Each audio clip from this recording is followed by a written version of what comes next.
পারস্য উপসাগরের শান্ত নীল জলরাশি আজ যেন এক গনগনে চুল্লিতে পরিণত হয়েছে।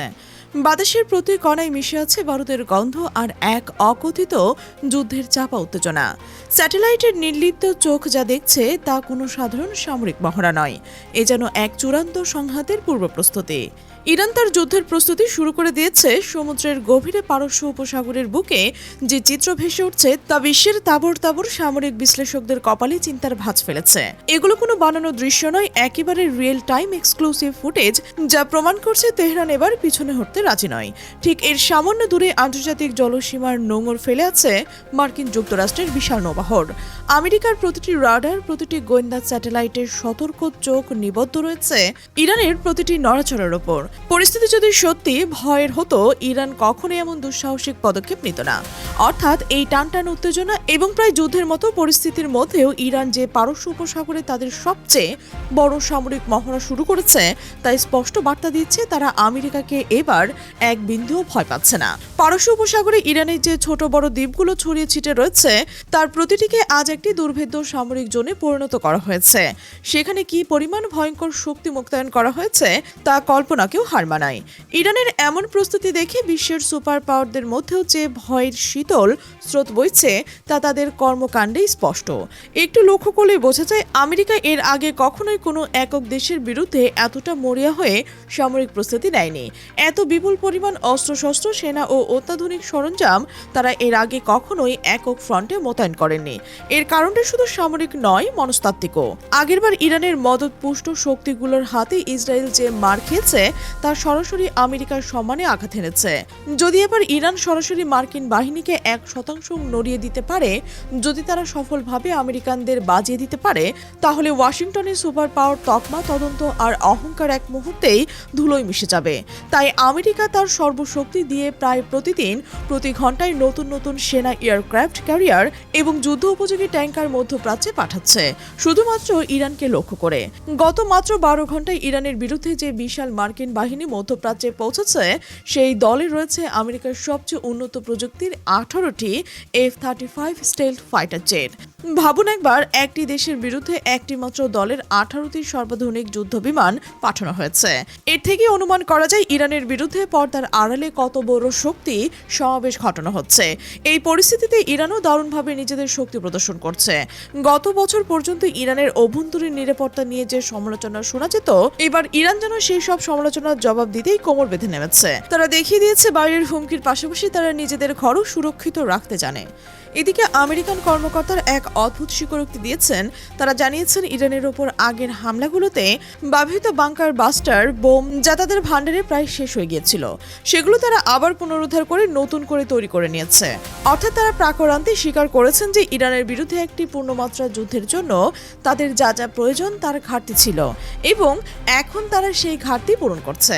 এই ঘোষণার মধ্যেই তাদের আসল সামরিক পরিকল্পনা যেন দুনিয়ার সামনে উন্মোচিত হয়ে গেল। অন্যদিকে একজন শীর্ষ ইরানি কর্মকর্তা আবার মিডিয়ায় বসে অত্যন্ত স্পষ্টভাবে নিশ্চিত করছেন যে রাশিয়া ও চীন সর্বতোভাবে ইরানের সঙ্গে রয়েছে। তিনি আরও বলেছেন, পশ্চিমা দেশগুলো বিশেষ করে আমেরিকা, জার্মানি, ফ্রান্স এবং ব্রিটেন মরিয়া হয়ে চীন ও রাশিয়াকে আমাদের থেকে আলাদা করার চেষ্টা করছে। তারা আমাদের এই ত্রিপাক্ষিক জোট ফাটল ধরানোর ষড়যন্ত্র করছে, কিন্তু তাদের এই চেষ্টা কখনোই সফল হবে না। এই সামরিক উত্তেজনার পাশাপাশি চলছে কূটনৈতিক দাবার চাল। সুইজারল্যান্ডের জেনেভায় ইরানের পররাষ্ট্রমন্ত্রী আন্তর্জাতিক পরমাণু শক্তি সংস্থা বা IAEA এর প্রধানের সঙ্গে সাক্ষাৎকার করেছেন। এই IAEA এর রিপোর্টকে কেন্দ্র করেই অতীতে বহুবার সংঘাতের পরিস্থিতি তৈরি হয়েছে। অনেকেই এই সংস্থাকে ঝামেলাবাজ আখ্যা দিয়ে থাকেন, কারণ তাদের একটি রিপোর্টের উপর ভিত্তি করে একটি যুদ্ধ বেঁধে যেতে পারে। জেনেভায় সেই ব্যক্তির সঙ্গেই ইরানের পররাষ্ট্রমন্ত্রীর একাধিক গুরুত্বপূর্ণ বিষয়ে আলোচনা করেছে।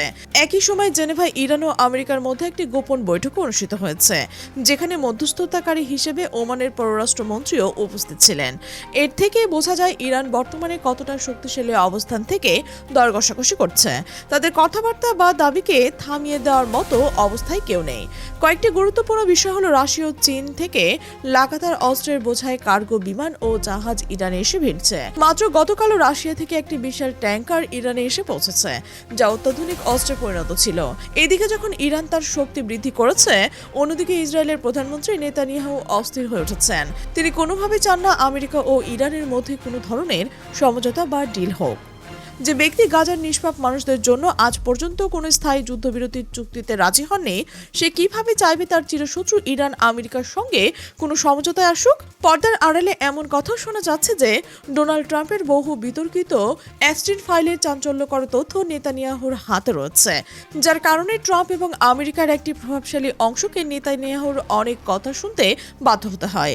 এই খেলার জটিলতা দেখুন। একদিকে জেনেভায় আমেরিকা ও ইরানের মধ্যে বৈঠকের আয়োজন চলছে, আর ঠিক সেই সময়ে আমেরিকার একজন প্রভাবশালী মন্ত্রী, যিনি ডোনাল্ড ট্রাম্পকে অত্যন্ত ঘনিষ্ঠ এবং কঠোরপন্থী হিসেবে পরিচিত, তিনি নেতানিয়াহুর সঙ্গে দেখা করতে ইসরায়েলে পৌঁছে গেছেন। এর থেকে পুরো খেলার নকশাটা পরিষ্কার হয়ে যায়। সব গোলমালের মূল শিকড় যেন প্রথিত রয়েছে ইসরায়েলের মাটিতে। এই আমেরিকান দূত ইসরায়েলে দাঁড়িয়ে হুঙ্কার দিয়ে বলছে যে এই মুহূর্তে ইরানের শাসন ব্যবস্থার ইতিহাসে সবচেয়ে দুর্বল অবস্থায় রয়েছে। কি হাস্যকর কথা! এতটাই দুর্বল যে আমেরিকার হামলা করার সাহস পাচ্ছে না, এতটাই দুর্বল যে তাদের সরকার পতন ঘটাতে পারছে না, এতটাই দুর্বল যে আমেরিকা হামলা করার সাহস পাচ্ছে না, এতটাই দুর্বল যে তারা সরকার পতন ঘটাতে পারছে না, এতটাই দুর্বল যে সেখানকার জনগণকে মিলিয়ন মিলিয়ন ডলার দিয়েও রাস্তায় নামানো যাচ্ছে না। সেই দূত আরও ভবিষ্যৎবাণী করেছে যে ডোনাল্ড ট্রাম্প ক্ষমতা এলে নাকি 1 মাসেরও কম সময়ের মধ্যে, অর্থাৎ কয়েক সপ্তাহের ভেতরে ইরানের ওপর হামলা করতে পারে। এই হামলার জন্য সম্ভবত পবিত্র রমজান মাস থেকেই বেছে নেওয়া হতে পারে। কিন্তু এটা শয়তানের এক বিরাট ভুল ধারণা যে রমজানে রোজার সময় মুসলমানরা দুর্বল হয়ে পড়বে। ইতিহাস সাক্ষী, রোজার সময়ে মুসলমানরা আরও বেশি ভয়ঙ্কর ও ইমানি শক্তিতে বলীয়ান হয়ে ওঠে।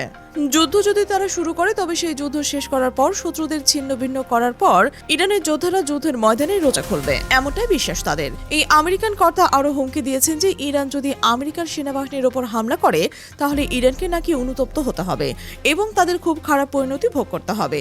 ভবিষ্যতে যুদ্ধের সমস্ত পরিকল্পনা যে ইসরায়েলের মাটি থেকেই তৈরি হয়, আজ তা আরও গোপন বিষয় নয়। কোন দেশের সরকার ফেলতে হবে, কোথায় কাকে ক্ষমতায় বসাতে হবে, এইসব নোংরা খেলার নিয়ন্ত্রণ নাকি বিশ্ব রাজনীতির এক অদৃশ্য শক্তি হিসেবে ইসরায়েলি হয়ে থাকে। এদিকে ইরান প্রকাশ্যে কিছু বলছে না, কোনো ব্যাখ্যাও দিচ্ছে না, কিন্তু তাদের দেশের ভেতরে একের পর এক রহস্যময় বিস্ফোরণ ঘটছে। সম্প্রতি ইরানের তাবজির এলাকায় একটি গুরুত্বপূর্ণ গ্যাস পাইপলাইনে বিশাল বিস্ফোরণ ঘটেছে, কিন্তু ইরানের কোনো টিভি চ্যানেল বা সরকারি কর্মকর্তা এটিকে সন্ত্রাসী হামলা বলে স্বীকার করেননি। তারা সম্পূর্ণ নীরব, কিন্তু যা বোঝার তা সবাই ঠিকই বুঝে গেছে। ওদিকে আমেরিকার এয়ারক্রাফট ক্যারিয়ার ওমানের উপকূলে কতটা কাছাকাছি চলে এসেছে তা একটিমাত্র মানচিত্র দেখলেই শীত দ্বারা দিয়ে শীতল স্রোত বয়ে যায়। যেখানে বিশেষজ্ঞরা ইরানকে সংযম প্রদর্শনের পরামর্শ দিচ্ছেন, সেখানে ইরান খুব বুদ্ধিমত্তার সঙ্গে মনস্তাত্ত্বিক খেলছে। ইরানের সরকারি টিভি চ্যানেল থেকে একটি AI জেনারেটর ভিডিও প্রকাশ করা হয়েছে। সেই ভিডিওতে দেখানো হচ্ছে তাদের বিধ্বংসী খোররাম শাহর 4 ক্ষেপণাস্ত্র। শহরের ভূগর্ভস্থ বাংকার থেকে কিভাবে এই ক্ষেপণাস্ত্রগুলো বেরিয়ে আসে এবং মার্কিন ও ইসরায়েলি ঘাঁটির দিক থেকে ছুটে যাচ্ছে তা দেখানো হচ্ছে। আল্লাহর নাম নিয়ে সেই ক্ষেপণাস্ত্রগুলো যখন অস্ত্রাগারে পরিপূর্ণ ঘাঁটিগুলোতে আঘাত হানছে, তখন সেগুলো মুহূর্তের মধ্যেই ধ্বংসস্তূপে পরিণত হচ্ছে। ইসরায়েলের শহরগুলোতে নেমে আসছে ধ্বংসের তাণ্ডব। তাদের সেনাদের মধ্যে ছড়িয়ে পড়ছে চরম বিশৃঙ্খলা। একসঙ্গে শত শত ইরানি ক্ষেপণাস্ত্র ইসরায়েলের আকাশে বৃষ্টির মতো ছড়ে পড়ছে। এই দৃশ্য দেখিয়ে ইরান হয়তো তাদের প্রস্তুতির মাত্র 50% ঝলক দেখিয়েছে, কারণ তাদের কাছে আরও অনেক গোপন ক্ষেপণাস্ত্র আছে। এই প্রচারণার যুদ্ধ শুধু রণক্ষেত্রে সীমাবদ্ধ নেই। পশ্চিমা OTT প্ল্যাটফর্ম তেহরান নামের একটি ওয়েবসাইট সিরিজে বানানো হয়েছে, যার প্রযোজক ছিলেন একজন ইসরায়েল। অন্যদিকে ইসরায়েল ঘোষণা করেছে যে তারা আমেরিকার দেওয়া F-35 যুদ্ধ বিমানগুলোর জ্বালানি ট্যাঙ্ক আরও বড় করে নিয়েছে, যাতে সেগুলো আরও বেশিক্ষণ আকাশে উঠতে পারে এবং ইসরায়েল আরও গভীরে গিয়ে হামলা চালাতে পারে। এরই মধ্যে ইসরায়েলের গোয়েন্দা সংস্থা মোসাদ তাদের এক নাগরিককে গ্রেফতার করেছে, যে ইরানের জন্য গুপ্তচর বৃত্তি ছিল। এই প্রচারণা যুদ্ধ শুধু রণক্ষেত্রে সীমাবদ্ধ নয়। পশ্চিমা OTT প্ল্যাটফর্ম তেহরান নামের একটি ওয়েব সিরিজও বানানো হয়েছে, যার প্রযোজক ছিলেন একজন ইসরায়েলি। এই স্পাই থ্রিলার সিরিজটির একমাত্র উদ্দেশ্য ছিল ইরানকে বদনাম করা, দুর্বল হিসেবে তুলে ধরা। সেই সিরিজের ইসরায়েলি প্রযোজক দাদা এডিন, যিনি ইরানের বিরুদ্ধে শত শত প্রোপাগান্ডা চলচ্চিত্রও নির্মাণ করেছেন, তাকে সম্প্রতি গ্রিসের একটি হোটেলে রহস্যজনকভাবে মৃত অবস্থায় পাওয়া গেছে। আগে যে ধরনের ছায়া খেলার মাস্টার ছিল ইসরায়েল, এখন প্রতিপক্ষ সেই একই খেলায় খেলতে শুরু করেছে। বন্ধুরা, এই ছিল মধ্যপ্রাচ্যের বর্তমান পরিস্থিতি, যা ভয়ঙ্কর ভবিষ্যতের দিকে ইঙ্গিত করছে। দুই পক্ষই প্রস্তুত, দুই পক্ষই অনড়। এখন শুধু একটি স্ফুলিঙ্গের অপেক্ষা। সেই স্ফুলিঙ্গ কবে, কোথায় এবং কে ফেলবে তার উপরে নির্ভর করছে গোটা বিশ্বের ভাগ্য।